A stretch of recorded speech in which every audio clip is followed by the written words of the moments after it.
teman-teman, bertemu lagi dengan Barabas Media dalam program Kuliah Kamis. Nah, kali ini kita akan membahas mengenai data science. Di episode pertama mengenai data science, tentunya kita akan membahas mengenai data terlebih dahulu.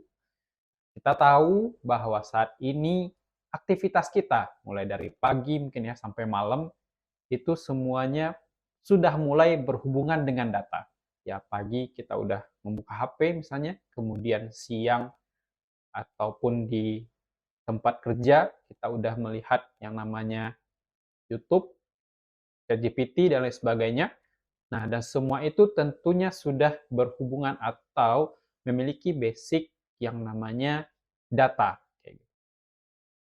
Nah, jadi ya boleh dibilang saat ini orang akan maju bukan lagi mungkin hanya karena pengalaman, tapi juga siapa yang lebih mengetahui atau yang lebih kaya akan informasi mengenai data dan lain sebagainya. Nah, kemudian pertama kita harus mengetahui dulu apa sih itu data science. Jadi kalau secara sederhananya, data science itu merupakan suatu bidang ilmu yang di mana seseorang itu harus terampil dalam melakukan pengolahan data kayak gitu. Jadi bidang seninya data itu adalah data science. Nah, kemudian dalam data science kita tidak hanya berbicara tentang coding tentunya. Kita akan berbicara mengenai analisis, kita akan berbicara mengenai bagaimana melakukan strukturisasi dan lain sebagainya. Bahkan manajemen pun mungkin kita akan pelajari dalam data science. Ya, mungkin manajemen dalam melakukan pengaturan atau monitoring data. Nah, kemudian dalam data science itu secara key activity-nya ada 3. Pertama itu adalah tentunya data itu sendiri, kemudian insight-nya, jadi dari data kita olah menjadi sebuah informasi yang di sana kita akan mendapatkan insight, dan terakhir dari situlah kita akan menemukan sebuah namanya keputusan kayak gitu atau solusi dari permasalahan yang ingin kita selesaikan.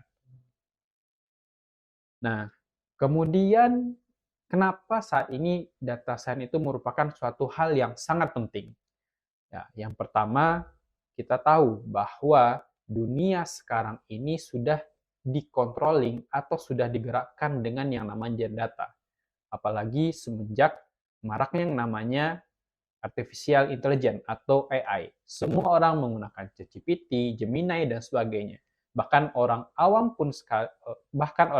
pun mereka mencoba untuk menggunakan teknologi tersebut. Nah, kemudian ya kita tahu juga karena perkembangan teknologi AI dan kita tahu bahwasanya AI itu tanpa data is nothing. Jadi tidak ada fungsionalitas AI kalau seandainya tidak ada data. Dan kemudian pada saat ini semua bidang, baik itu teknologi, baik itu di bidang bisnis, di bidang pendidikan, di bidang kesehatan, bahkan pertanian sekalipun sudah mencoba untuk memanfaatkan data sebagai bahan bakar ya, atau sebagai key atau inti tertentu yang dimana nanti data ini diolah agar nanti bidang-bidang ini bisa berkembang ke depannya. Kalau kita lihat secara contoh nyatanya seperti halnya di sekolah atau di bidang pendidikan, di mana data ini bisa kita gunakan untuk melihat bagaimana kondisional mahasiswa atau siswa di sebuah sekolah ataupun di sebuah kampus. Jadi dengan adanya data, pihak pendidikan atau pihak manajemen pendidikan bisa melakukan yang namanya monitoring kayak gitu. Misalnya dalam penerimaan mahasiswa, mereka bisa memanfaatkan data-data histori sebelumnya, kapan sih mereka harus membuka pendaftaran, dan kemudian secara regionalnya mereka juga bisa tentukan di mana nih regional yang tepat agar banyak pendaftar yang melakukan pendaftaran ke kampus yang dituju kayak gitu. Kemudian dari sisi sekolah mungkin, jika dilakukan pengolahan data yang baik dan benar, tentunya mereka juga akan bisa melakukan prediktif risiko. Misalnya dalam waktu 1 semester ke depan, ya karena sudah ada yang namanya ujian UTS tengah semester kayak gitu. Mereka bisa melihat siapa nih mahasiswa-mahasiswa yang memiliki resiko ke depannya itu kemungkinan tidak lulus dalam ujian tertentu. Nah, itu bisa dikaji terlebih dahulu sehingga nantinya eh, resiko yang tadinya mahasiswa ini tidak lulus itu bisa diantisipasi. Nah, kemudian mengenai data science, ya kalau kita lihat di dunia saat ini, tentunya sangat banyak peran yang ada mengenai data saat ini. Jadi dengan berkembangnya teknologi internet, dengan adanya berkembangnya artificial intelligence, dan adanya data, muncullah peran-peran tertentu yang dimana mereka bergerak, mereka beraktivitas dengan data. Yang pertama adalah data analis. Nah, data analis ini dia berfokus kepada bagaimana dia membaca data, kemudian memvisualisasikannya menjadi sebuah data yang gampang untuk dibaca oleh orang lain sehingga mendapatkan informasi penting dan informasi yang bermanfaat tentunya. Nah, kemudian ada yang kedua namanya data scientist. Nah, data scientist ini mereka lebih berfokus kepada masa depan. Jadi mereka melakukan prediktif, mereka melakukan yang namanya data model agar seseorang ataupun sebuah company organisasi mereka paham nih apa yang harus mereka lakukan ke depannya.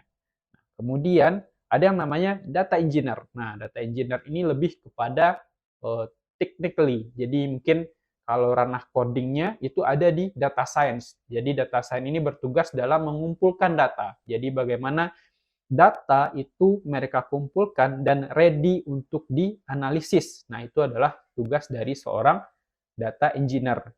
Nah, kemudian terakhir ada di ranah bisnis namanya business analyst. Kalau dulu mungkin seorang business analyst membuat sebuah proses bisnis, membuat bisnis model itu berdasarkan aktivitas sehari-hari kayak gitu, berdasarkan kondisional operasional yang ada. Tapi dengan adanya data, sekarang bisnis analis itu sudah mulai memanfaatkan data dalam membuat sebuah keputusan baru, kemudian apa yang harus dilakukan sebuah bisnis, dan bisnis proses seperti apa yang harus diimprove berdasarkan data. Nah, kalau secara sederhananya, bagaimana sih proses sebuah data science? Yang pertama adalah seseorang yang menjadi pelaku dalam pengolahan data, baik itu tadi ya data analis, data scientist dan lain sebagainya. Tentunya pertama yang harus dilakukan adalah mereka harus memahami dulu apa permasalahannya, apa problem yang ingin diselesaikan kayak gitu. Nah, jadi jangan sampai permasalahannya belum tahu tapi kita sudah buru-buru mencari data sehingga nantinya akan mengakibatkan data yang dikumpulkan itu tidak bermanfaat. Nah, setelah kita tahu permasalahannya, barulah dilakukan pengumpulan data. Jadi, data apa yang tepat, data apa yang sesuai, data apa yang relevan dengan permasalahan yang kita ingin selesaikan, maka itu perlu dikumpulkan. Nah, dalam pengumpulan data, banyak hal yang bisa kita lakukan. Bisa dari internal perusahaan, bisa dari internet, atau bisa kita melakukan interview dan lain sebagainya. Nah, saat ini dalam melakukan pengumpulan data bukanlah suatu hal yang sangat sulit lagi. Nah, dan yang ketiga, setelah data dikumpulkan, ada yang namanya pembersihan data. Kenapa? Karena kalau data ini tidak dibersihkan, maka nanti dikhawatirkan output yang akan didapatkan itu menjadi suatu output yang tidak sesuai kayak gitu, atau ada banyaknya information dari data-data atau hasil-hasil yang dihasilkan oleh data yang tidak dilakukan pembersihan tadi. Nah, ya apa yang dibersihkan banyak, mulai data doubling, data yang mungkin tidak sesuai dengan apa yang diinginkan, kemudian data nol, data kosong, dan lain sebagainya.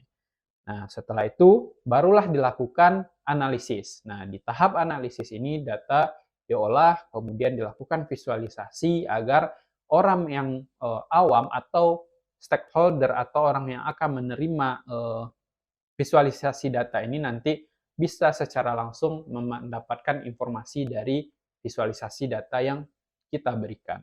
Nah, dan terakhir barulah dilakukan pengambilan keputusan. Nah, setelah ada data visualisasi, banyaknya informasi yang bisa diperoleh dari data visualisasi, maka dari situlah kita bisa mengambil keputusan solusi seperti apa yang harus kita lakukan agar permasalahan yang kita fokuskan bisa terselesaikan. Nah, kemudian mengenai tool atau mengenai alat-alat yang bisa kita manfaatkan dalam dunia data science. Nah, pada saat ini tool mengenai atau yang bisa dimanfaatkan dalam data science sangat banyak, teman-teman. Bahkan setiap industri, ya Microsoft, Google, dan sebagainya, Oracle sekalipun, mereka mengeluarkan tool masing-masing untuk melakukan yang namanya pengolahan data.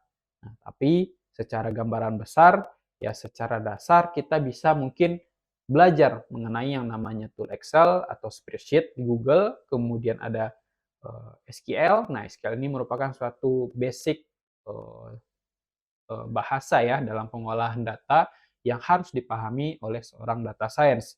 Dan kemudian ada namanya Python. Nah, Python ini merupakan bahasa pemrograman ya, teman-teman. Nah, kalau kita lihat saat ini, ya Python merupakan suatu bahasa yang sangat support akan yang namanya pengolahan data. Walaupun sebenarnya masih bisa menggunakan Java dan lain sebagainya, tapi yang menjadi saat ini yang fokus dalam pengembangan pengolahan data itu adalah eh, bahasa pemrograman Python. Nah, kemudian untuk alat-alat visualisasi dan sebagainya sudah banyak. Ada namanya Power BI, ada namanya Tableau, ada namanya Google Colab, dan lain sebagainya. Dan pada umumnya, tool-tool yang memberikan fokus terhadap pengolahan data atau visualisasi data itu mereka sudah memberikan UI ataupun penggunaan yang sangat user friendly kayak gitu. Jadi bahkan kita pun sebagai orang awam misalnya ketika masuk ke Tableau ataupun Google Colab itu kita cukup pelajari sedikit bagaimana penggunaannya itu seharusnya kita sudah bisa bagaimana memanfaatkan si tool visualisasi data ini. Nah, dan terakhir tentunya yang harus menjadi perhatian kita sebagai seorang yang berfokus kepada data science adalah etika, teman-teman. Jadi, dengan banyaknya data yang kita bisa kumpulkan, dengan kemudahan saat ini kita dalam melakukan pengolahan data, pengumpulan data, kita jangan lupa dengan namanya etika data. Nah, yang pertama itu pada intinya data bukanlah sebuah permainan, teman-teman. Ya, kita bisa lihat bahkan ada orang yang masuk ya penjara karena salah memberikan informasi atau karena data yang dia kumpulkan merupakan data yang bukanlah data yang valid kayak gitu. Nah, jadi saat ini data merupakan suatu hal yang penting atau boleh dibilang data is gold, data adalah emas kayak gitu ya. Jadi sehingga janganlah kita bermain-main dengan yang namanya data. Kita harus aware, kita harus paham bahwa data merupakan suatu hal yang sangat penting yang harus kita jaga dengan baik dan harus bertanggung jawab dalam memberikan informasi-informasi dari data-data yang kita kumpulkan. Kemudian mengenai privasi dan etika tentunya. Jadi jangan mentang-mentang kita gampang mengambil data, kita juga harus paham privasi terhadap seseorang atau pentingnya data seseorang untuk kita olah kayak gitu. Seperti halnya ya nama nama orang, nomor telepon seseorang, nomor KTP seseorang. Nah, itu kan merupakan sesuatu yang sangat identik, yang sangat privasi. Nah, sebaiknya ketika kita ingin melakukan pengolahan data tersebut, berusahalah untuk bagaimana kita bisa meminta izin, bagaimana kita bisa berkomunikasi dengan pemilik data tersebut agar ketika kita memberikan informasi yang dari data-data privasi tersebut itu sudah melalui persetujuan pihak orang yang memiliki data tersebut. Nah, kemudian masa depan tentunya eh, kita akan bekerja dengan yang namanya data. Jadi sehingga kita tentunya harus paham terhadap yang namanya data driven. Nah, bagaimana data driven itu harus dilakukan? Ya, ada tahapannya, mulai dari pengumpulan data dan sebagainya, dan kemudian kita harus paham juga etika dan sebagainya. Kemudian dan terakhir, ya mengenai tadi menampilkan informasi dari data yang kita kumpulkan, jangan sampai datanya di mana, informasinya di mana. Dan kita mengatakan bahwa ini data yang informasi ini diperoleh dari data yang valid. Nah, itu mengenai etika yang harus kita pahami selaku orang yang bergerak di dalam bidang data science. Oke, sekian teman-teman. Semoga bermanfaat. Kita akan lanjut mengenai pembahasan data science ke depannya di episode selanjutnya. Terima kasih teman-teman. Dadah.